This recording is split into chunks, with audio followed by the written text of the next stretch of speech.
As the New Year festivities concluded, Keir Starmer, the leader of the Labour Party, stepped into a storm of public criticism, following his family holiday to Madeira. While most leaders might expect their vacations to pass quietly, Starmer's trip has become a hot topic for all the wrong reasons. From skipping queues to allegations of hidden luxuries, the episode offers plenty to unpack. The holiday began, innocuously enough, with Starmer flying to the sunny island of Madeira on a commercial flight.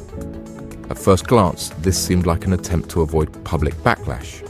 After all, a private jet might have sparked outrage amid growing concerns over environmental responsibility and political privilege.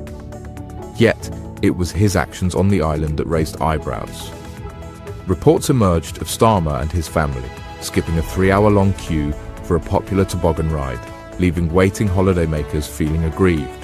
While the Labour leader might argue that his position necessitates such conveniences, critics quickly latched onto the incident as a symbol of elite behaviour, detached from the struggles of ordinary Britons. Social media buzzed with comments questioning the fairness of his actions, with some even dubbing it a metaphor for political entitlement. But the real controversy awaited his return. According to new reports, Starmer chose to fly back to the United Kingdom on a private jet, landing at Leeds Bradford Airport last Friday.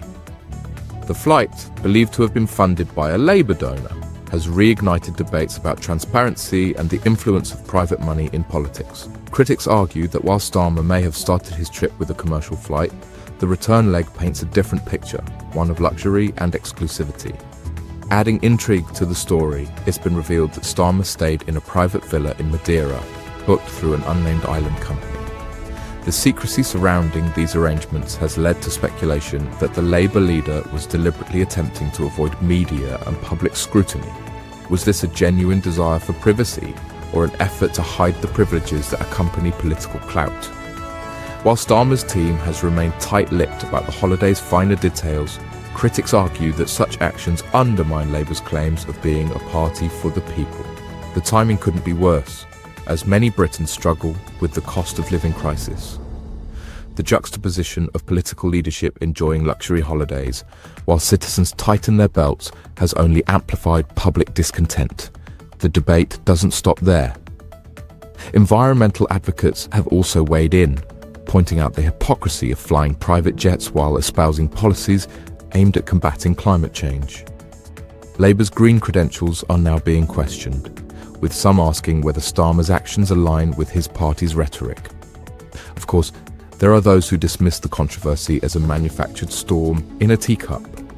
They argue that political leaders, like anyone else, deserve time off with their families. Yet, the manner in which Starmer's trip unfolded, from bypassing long queues to returning via private jet, has added fuel to the perception of a growing divide between the political elite and the public they serve.